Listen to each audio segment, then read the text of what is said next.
Mafia চক্রের প্রধান দেশ ছেড়ে পালালেও মাফিয়া চক্রের বেনিফিশিয়ারি অপশক্তি প্রশাসনের ভেতরে থেকে কিংবা রাজনীতির ছদ্মবরণে অন্তর্বর্তীকালীন সরকারকে চ্যালেঞ্জ ছুড়ে দেওয়ার অপচেষ্টা কিন্তু অব্যাহত রেখেছে।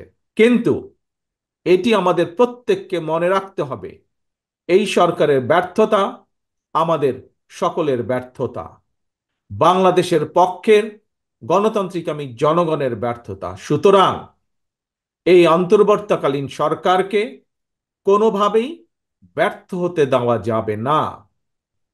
তবে অন্তর্বর্তীকালীন সরকার যাতে নিজেরাই নিজেদের ব্যর্থতার কারণ না হয়ে দাঁড়ায়, সে ব্যাপারে তাদেরকেও সতর্ক থাকতে হবে।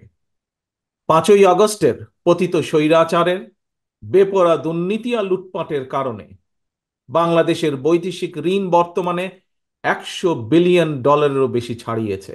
বাংলাদেশে আজ যে শিশুটি জন্ম নিয়েছে কোনো কারণ ছাড়াই, সেই নিষ্পাপ শিশুটিরও মাথাপিছু ঋণ কমপক্ষে $1.5 লক্ষ। প্রিয় ভাই বোনেরা, মাফিয়া চক্র দেশকে শুধু অর্থনৈতিকভাবেই ভঙ্গুর করে দেয়নি, দেশের আর্থ সামাজিক সাংস্কৃতিক এবং রাজনৈতিক রীতিনীতিকেও ধ্বংস করে দিয়েছে। প্রতিটি সাংবিধানিক এবং বিধিবদ্ধ প্রতিষ্ঠান অকার্যকর করে ফেলা হয়েছিল।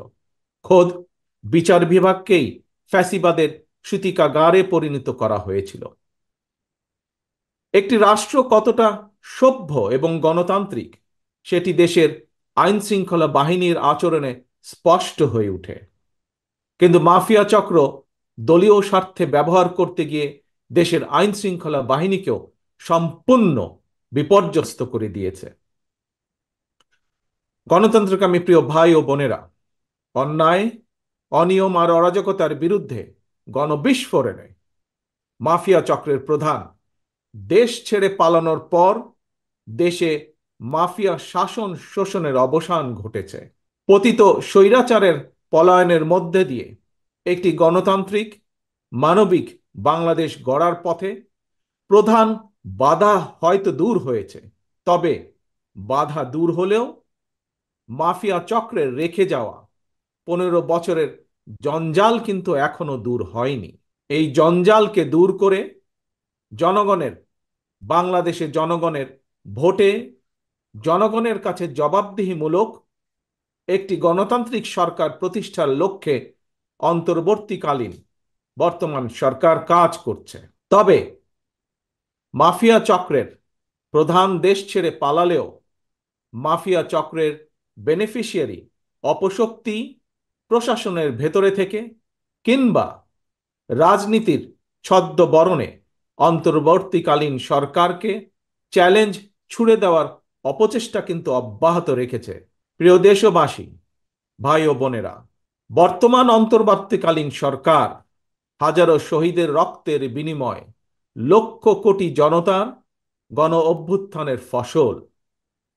এই সরকারের কোনো কোনো কার্যক্রম সকলের কাছে হয়তো সাফল্য হিসাবে বিবেচিত নাও হতে পারে, কিন্তু এটি আমাদের প্রত্যেককে মনে রাখতে হবে, এই সরকারের ব্যর্থতা আমাদের সকলের ব্যর্থতা, বাংলাদেশের পক্ষের গণতান্ত্রিকামী জনগণের ব্যর্থতা। সুতরাং এই অন্তর্বর্তীকালীন সরকারকে কোনোভাবেই ব্যর্থ হতে দেওয়া যাবে না। দেশে বিদেশে থেকে নানা রকমের উস্কানিতেও জনগণ অন্তর্বর্তীকালীন সরকারকে ব্যর্থ হতে দেবে না। তবে অন্তর্বর্তীকালীন সরকার যাতে নিজেরাই নিজেদের ব্যর্থতার কারণ না হয়ে দাঁড়ায়, সে ব্যাপারে তাদেরকেও সতর্ক থাকতে হবে।